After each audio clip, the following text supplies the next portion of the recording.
Mon projet de recherche traite de l'intégration en emploi des personnes qui ont un trouble du spectre de l'autisme. Je collabore avec l'organisation Action Main-d'œuvre qui aide les personnes qui ont un trouble du spectre de l'autisme à se trouver un emploi, à s'intégrer en emploi. C'est un organisme communautaire qui a commencé à donner ses services en 2006. Cette année, ils vont desservir plus de 100 clients.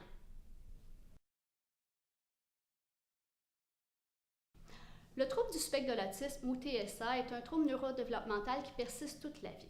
Certaines personnes ont des difficultés significatives, donc ils auront besoin d'aide dans toutes les sphères de leur vie de façon importante. Plusieurs autres, par contre, une fois rendus adultes, peuvent fonctionner s'ils évoluent dans un milieu qui est ouvert et facilitant. Comme le TSA est associé à des difficultés de communication et d'interaction sociale, trouver un emploi et évoluer dans un milieu de travail peut être difficile.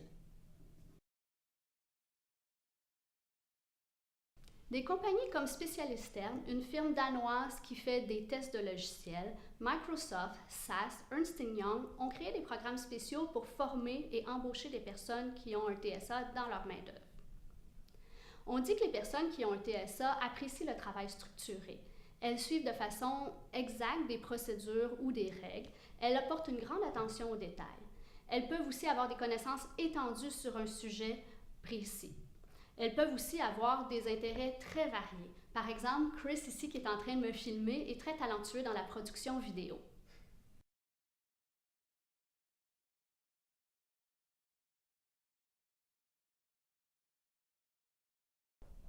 Action Main-d'œuvre est un organisme qui donne des services de type soutien à l'emploi.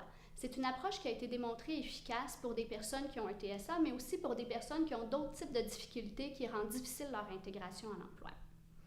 Lorsqu'Action Main-d'œuvre intègre un nouveau client, ils vont d'abord avec eux établir leur profil, c'est-à-dire déterminer quelles sont leurs qualifications, leurs forces, leurs intérêts et aussi leurs besoins. Ils vont ainsi pouvoir déterminer quel type d'emploi serait approprié pour eux. Par la suite, ils vont aider les personnes à trouver du travail, c'est-à-dire qu'ils vont leur enseigner comment chercher du travail, ils vont les accompagner dans ces démarches. Dans certains cas, ils vont même communiquer directement avec l'employeur pour aider la personne dans le processus de recrutement.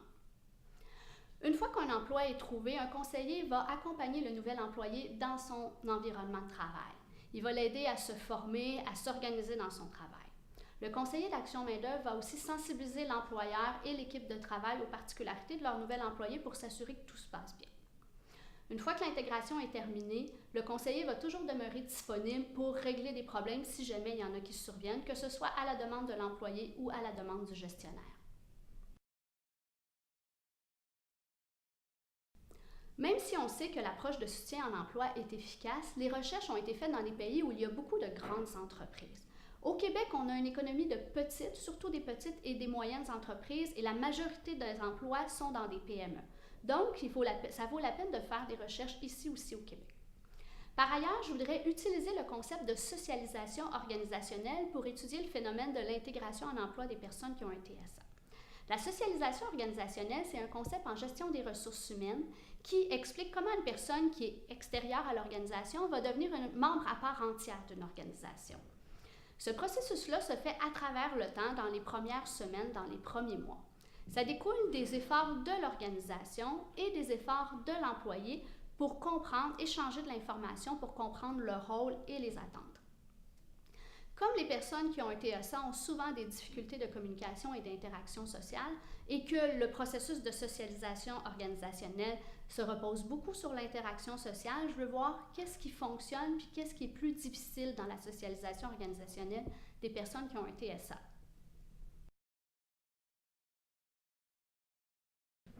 J'en suis au tout début de mon projet, donc je commence à recruter les clients d'Action Main-d'œuvre pour qu'ils puissent remplir des questionnaires. Je veux comprendre quel est leur profil sur leur plan des capacités adaptatives, de la réactivité sociale.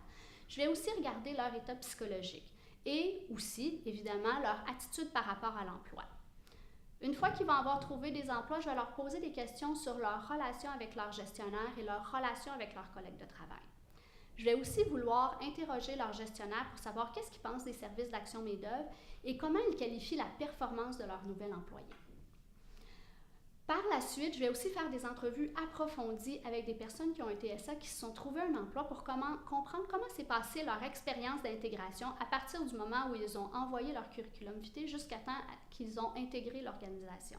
Je voudrais aussi faire des entrevues avec leur gestionnaire, avec le conseiller en intégration, peut-être avec un collègue. Comme ça, je vais pouvoir écrire une histoire de l'intégration et faire mon analyse là-dessus. Je vais vouloir interroger des gens pour qui l'expérience a bien été, mais aussi des gens pour qui l'expérience n'a pas bien été, parce qu'on peut apprendre autant des échecs que des succès.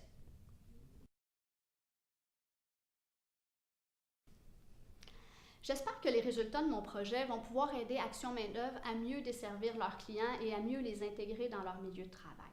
J'espère aussi que je vais pouvoir sensibiliser les employeurs à la part qu'une personne qui a un TSA peut apporter au sein de leur entreprise.